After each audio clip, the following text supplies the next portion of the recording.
주차 3차시 수업을 시작하겠습니다. 3차시 수업은요, 이 낙서 미술, 여러분들 많이 보셨을 거예요. 벽에다가 그 낙서처럼 했는데 그게 이제 작품이 되는 그런 것들을 아마 보셨는지 안 보시는지 모르겠지만 이런 낙서도 미술이 될 수 있다는 것들을 보여드리려고 하고요. 그 다음에 그런 것들이 또 유행을 해서 이 그래피티 아트라는 그런 것들이 또 유행을 하기도 했습니다. 예, 그것들을 조사하는 시간을 갖고자 합니다. 수업에 앞서서요, 15주 수업 안내 말씀을 드리겠습니다. 다음 주는 보강주이므로 수업이 없습니다. 그래서 보강주에는 수업이 따로 없고요. 15주 종강주, 종강주에는 무조건 대면 시험으로 학교에 오셔야 됩니다. 그래서 아마 시험과 이 과제와 이 시험만 한 교시 끝나고 수업을 하면 안 된다고 합니다. 그래서 여러분들이 시험을 보시고 그 다음에 과제 위주로 수업을 진행을 하려고 하니까 여러분들 15주에는 꼭 학교에 오시기 바랍니다. 여러분들 다시 한번 안내 말씀드려요. 다음 주에는 수업이 없습니다. 그리고 15주 수업은 마지막 종강주에는 대면 시험을 봐야 되기 때문에 학교에 오셔야 되고요. 대면 시험은 이론으로 시험을 치르도록 하고요. 전반적인 한 학기 동안 여러분들이 제가 이제 이론 수업의 아주 기본적인 것들만 시험으로 치르도록 하겠습니다.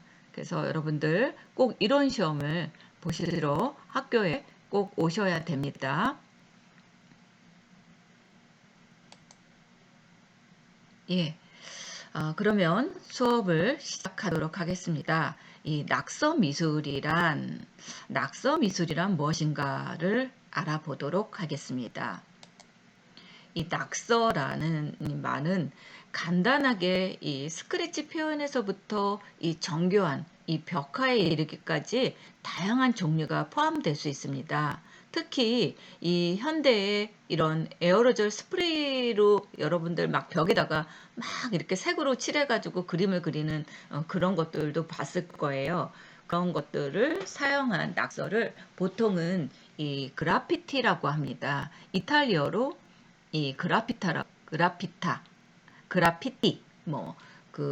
같은 말이에요. 그래서 그라피토 그라피티 그런 얘기를 씁니다. 그게 이 이태리어에서 나온 말입니다. 그래서 대부분의 나라에서는 이 그라피티를 소유자 허락 없이 하는 것은 재산 손해로 처벌을 받거나 이 예술 문화의 파괴로 여겨졌습니다. 대부분의 나라에서는 그거를 보통은 이제 반달리즘이라는 말을 쓰고요.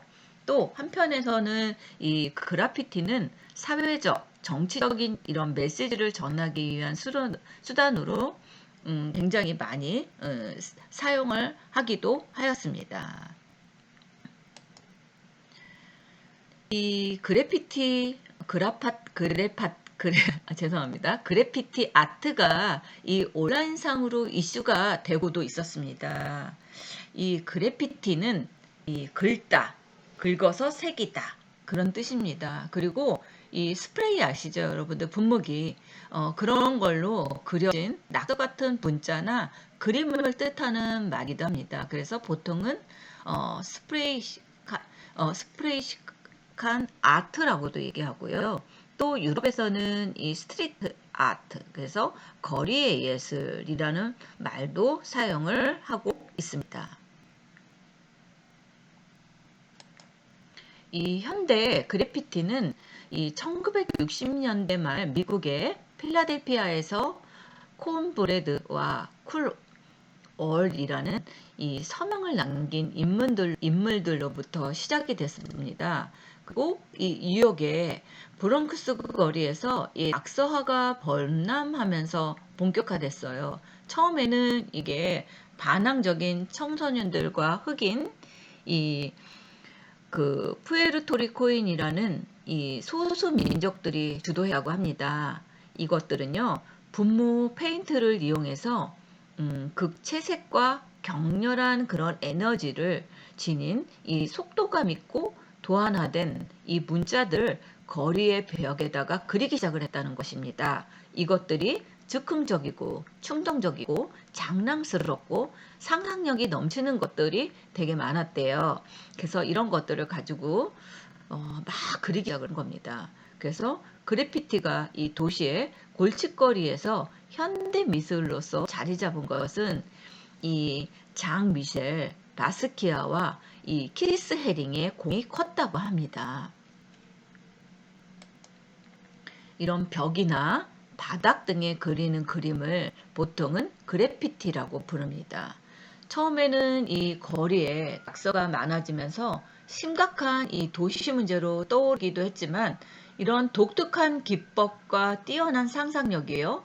그리고 사회적인 이런 메시지를 담은 그림들이 점점 인정을 받기 시작을 했다는 거죠. 그래서 이것들이 하나의 거리의 예술로 주목받게 되었습니다. 특히 이 80년대에 들어오면서 뛰어난 이런 아티스트들이 등장하고요.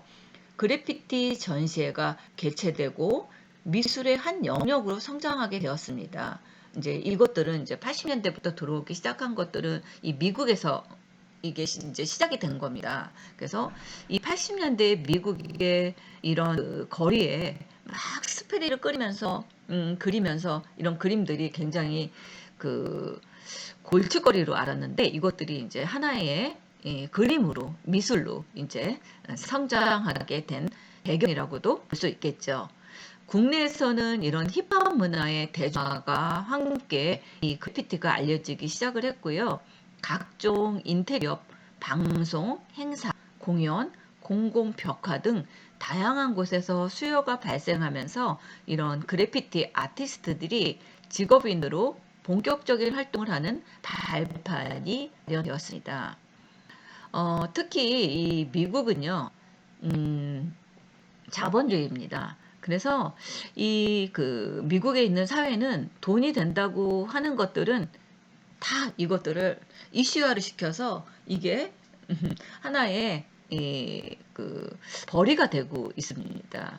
그래서 사실은 이 힙합 문화도 미국에서 온 겁니다. 한때 여러분들은 아마 기억을 못 하시고 아마 태어나기 전일 수도 있을 겁니다. 이 힙합 문화라는 것들이 1990년도 그 중반에 우리나라에 이게 들어왔습니다. 힙합 문화도 미국에서 온 건데요. 이 힙합이 들어온 게 미국에서 시작이 됐습니다. 이거 어떻게 시작이 됐냐면요. 미국에 그 흑인 못 사는 그 동네가 있었다고 합니다. 근데 그 동네에 이 백화점인가 어디를 갔는데 이 흑인뿐만 아니라 이 못 사는 동네에는 이 옷을 자꾸 이제 그 백화점에서 옷을 이렇게 입어보잖아요. 그래서 그 옷을 입고 또 걸치고 하면서 사람들이 그냥 도망을 가다시피 옷을 막 겹쳐 입고 그거가 굉장히 골칫거리였다고 합니다. 예. 그런데 그거를 우연히 봤대요. 그런 모습을. 근데 뒤에서 보니까 너무 그것들이 웃기고 저것도 하나의 그 유행이 될 수 있겠다. 그래서 이 힙합 문화가 이제 생기게 된 동기가 아마 그랬다고 합니다. 그래서 한때 우리나라도 이 90년대에요. 옷들이 굉장히 컸어요. 바지도 막. 내 몸이 들어갈 정도로 아주 굉장히 큰 그 옷들이 아주 크게 입고 다니는 그런 유행이 한 적이 있었습니다. 그래서 이런 힙합 문화가 들어오기 시작을 했고요.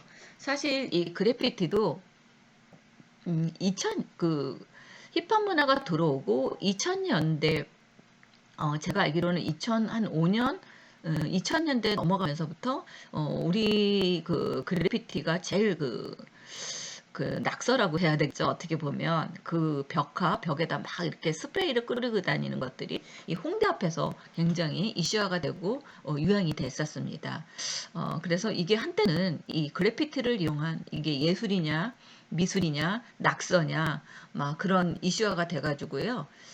이거를 또 그 학생들이 그 대학원 학생들이 논문으로도 많이 사용을 한 적이 있었습니다. 그만큼 이 그래피티가 유행을 굉장히 있었던 적이 있었습니다.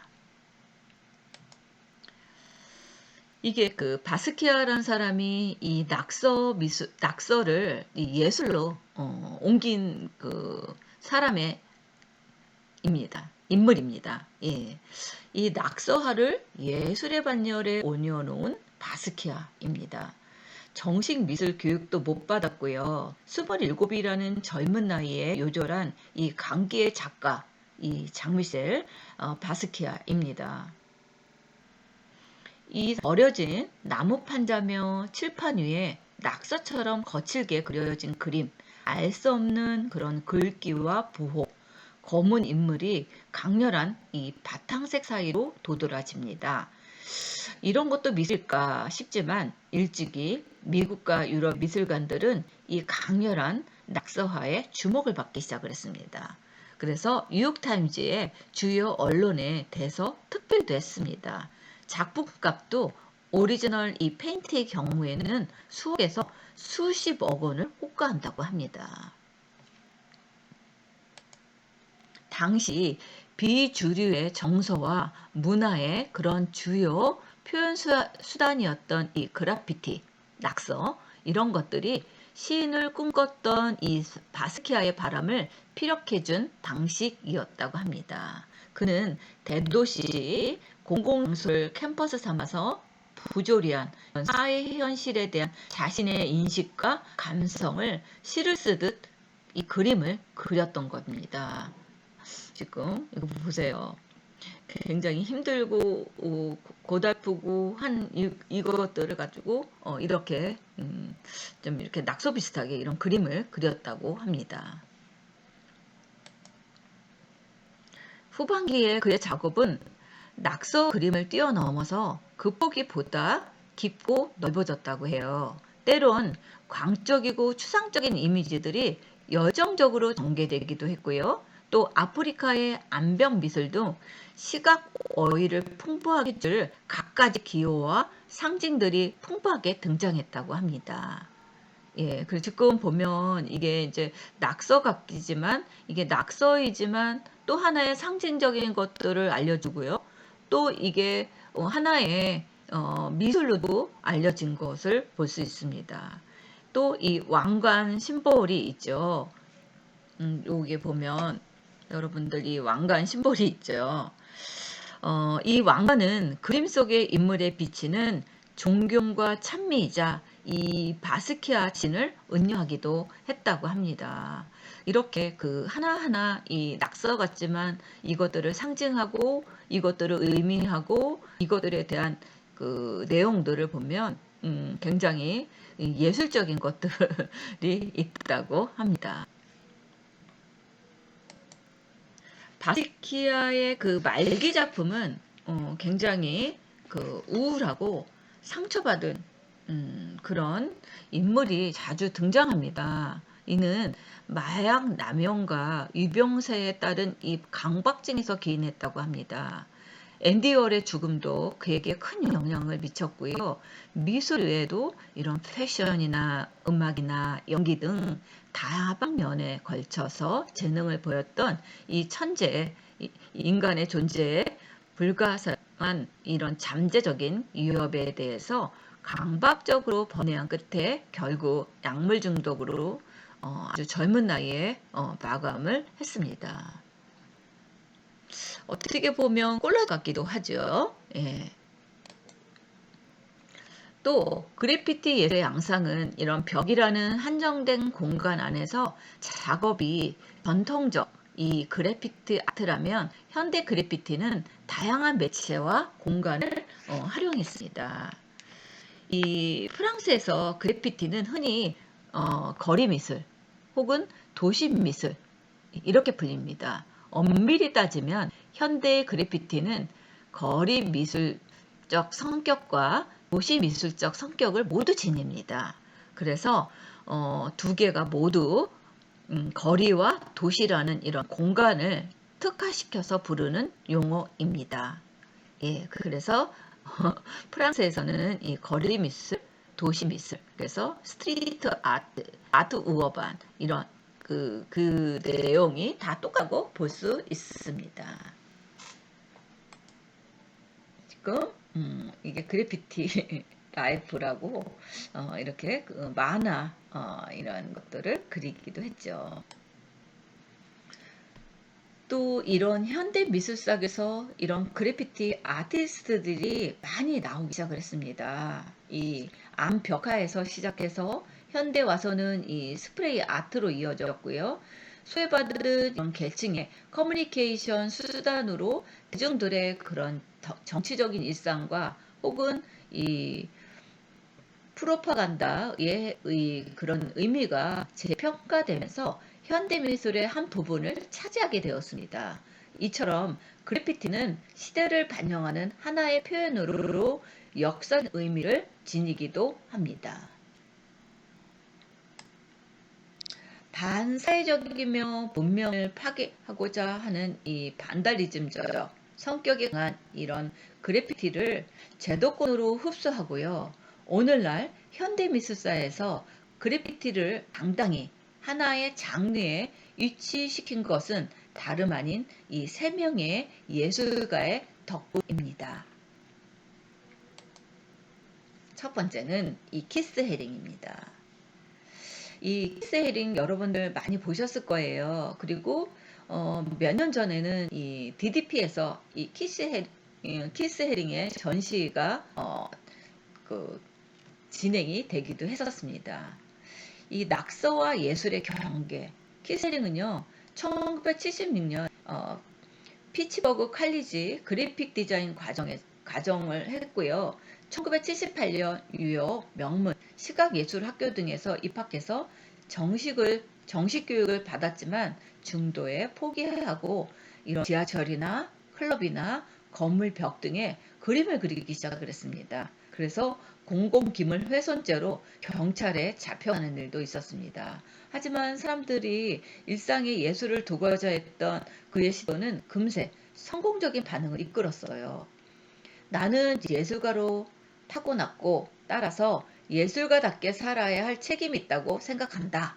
내가 세상을 위해 할 수 있는 역할은 그림을 그리는 것이다.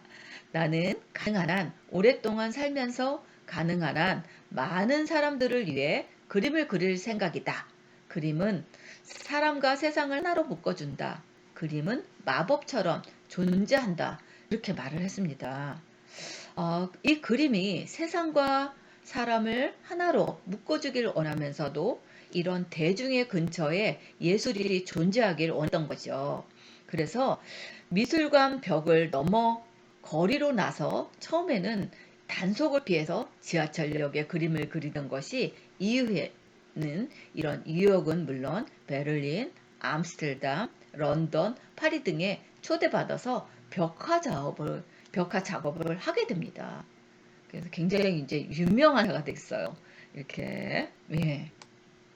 이게 베를린 장벽에 그림을 이렇게 그렸습니다. 키세링이.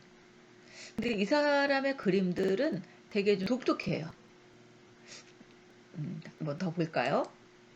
이렇게 북미의 이런 키세링과 바스키아는 70년대, 80년대, 1970에서 1980년대 이 그래피아를 현대미술로 대중에게 알린 최초의 인물들입니다. 이런 북미의 그래피티 아티스트들은 이런 태그, 그래프, 자유 스타일 등 다양한 방식의 그래피티를 구사했습니다. 이게 이제 사람들이 뭐 동작들이죠. 어떻게 보면. 예. 그리고 굉장히 단순해요. 그림이 만화 같기도 하고 낙서 같기도 하고 그렇죠? 하지만 이런 표정들이 다 있죠. 예. 또 이거는 그 1982년 뉴욕 후스턴의 벽화입니다. 그렇게 해서 사람들이 막 달려가고 화이팅하고 또 거꾸로 있는 모습들, 웃고 있는 모습들, 뭐 여러 가지 이런 거리에 이런 그림들을 그려가지고요 하나의 벽화가 되기도 하고요. 또 하나의 포토존이 되기도 했습니다. 이것도 피사에 있는 벽화입니다. 이탈리아에 있는 이 피사에 이런 그 키링이 가서 이런 그림들을 그려서 하나의 이슈화가 되기도 했습니다. 그렇죠? 다양한 뭐 천사가 있는 것 같기도 아기도 있고 사람의 표정들이 되게 다양하게 있는 것을 알 수 있죠. 또 독특한 이런 속도감을 지닌 간단하면서도 개성이 강한 그의 드로잉은 많은 사람들의 주목을 받았습니다. 그는 대부분 검은 수지 잉크와 아크릴 물감, 분필처럼 간단한 사용과 경쾌한 색채 표현을 할 수 있는 매체를 사용했습니다. 이 헤링의 베를린 벽화는 1980년대 미술의 특성을 벽화로 쏟아내었습니다. 그게 이제 유명하게 되었죠. 굉장히 독특해요. 그리고 색도 굉장히 그 원색적인 이 밝은 색들을 했고요. 그리고 이 사람의 특징은 뭐냐면 이렇게 라인으로 검은색 라인으로 이렇게 경계 표시를 한 게 또 이 특징이라고도 볼 수 있습니다. 또 헤링의 그래피티는 다원적인 양상을 보이기도 했습니다. 1981년 처음에는 이런 지하철역 광고 패널이 검은색 종이를 덧붙인 곳에 분필로 낙서를 하여기도 했습니다.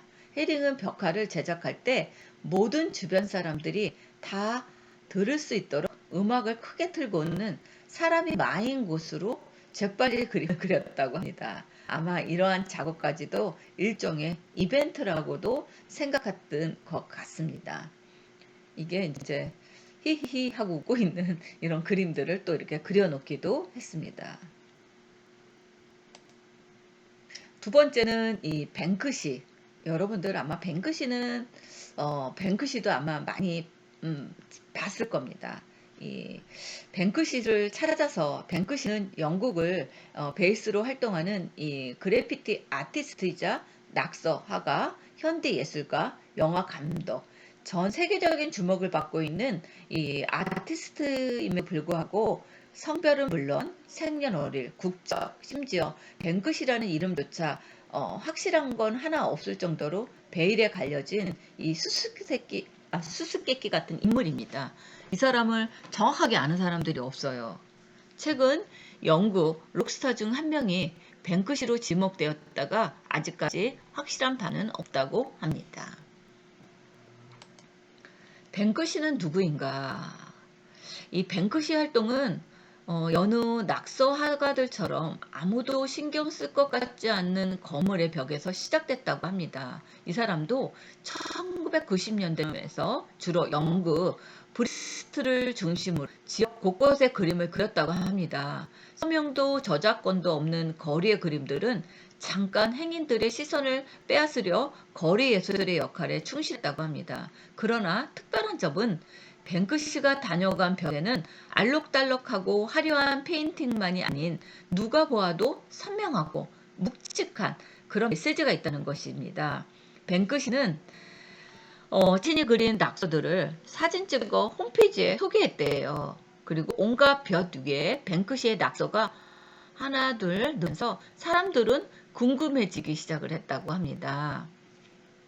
지금 이것도 벽화에다가 이렇게 그리고 간 거예요. 그래서 이거 위험하다는 표시를 이렇게 얘가 이제 올라가서 이렇게 한 것들을 그림을 이렇게 그렸죠. 또 깨진 벽면 속에 드러난 이런 붉은 벽돌의 모양에서 뱅크시는 쥐를 연상했고요. 이게 깨진 벽돌이에요. 근데 이거를 쥐로 이렇게 그렸죠. 그리고 쥐의 수염과 이런 귀, 꼬리, 그래서 한 마리의 쥐가 자연스럽게 표현되고 있죠. 그래서 마치 본래부터 있었던 것처럼 보이는 거죠. 그리고 여자아이가 이 위에서 이렇게 쳐다보고 쥐를 쳐다보고 있는 이거를 이렇게 그림으로 벽화를 그렸습니다.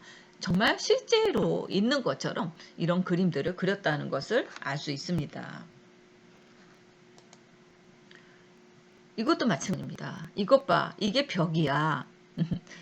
커튼이야. 이런 현대미술의 거만과 이서에 풍부하는 것처럼 보이지 않는가 할 정도로 이 벽을 이렇게 커튼처럼 이게 벽인지 커튼인지 이것들을 이렇게 벽화로 이렇게 또 그림을 그린 것을 알 수 있습니다. 또 기발하고 우스꽝스러운 이야기를 뱅크시는 너무도 진지하게 잘 그렸습니다.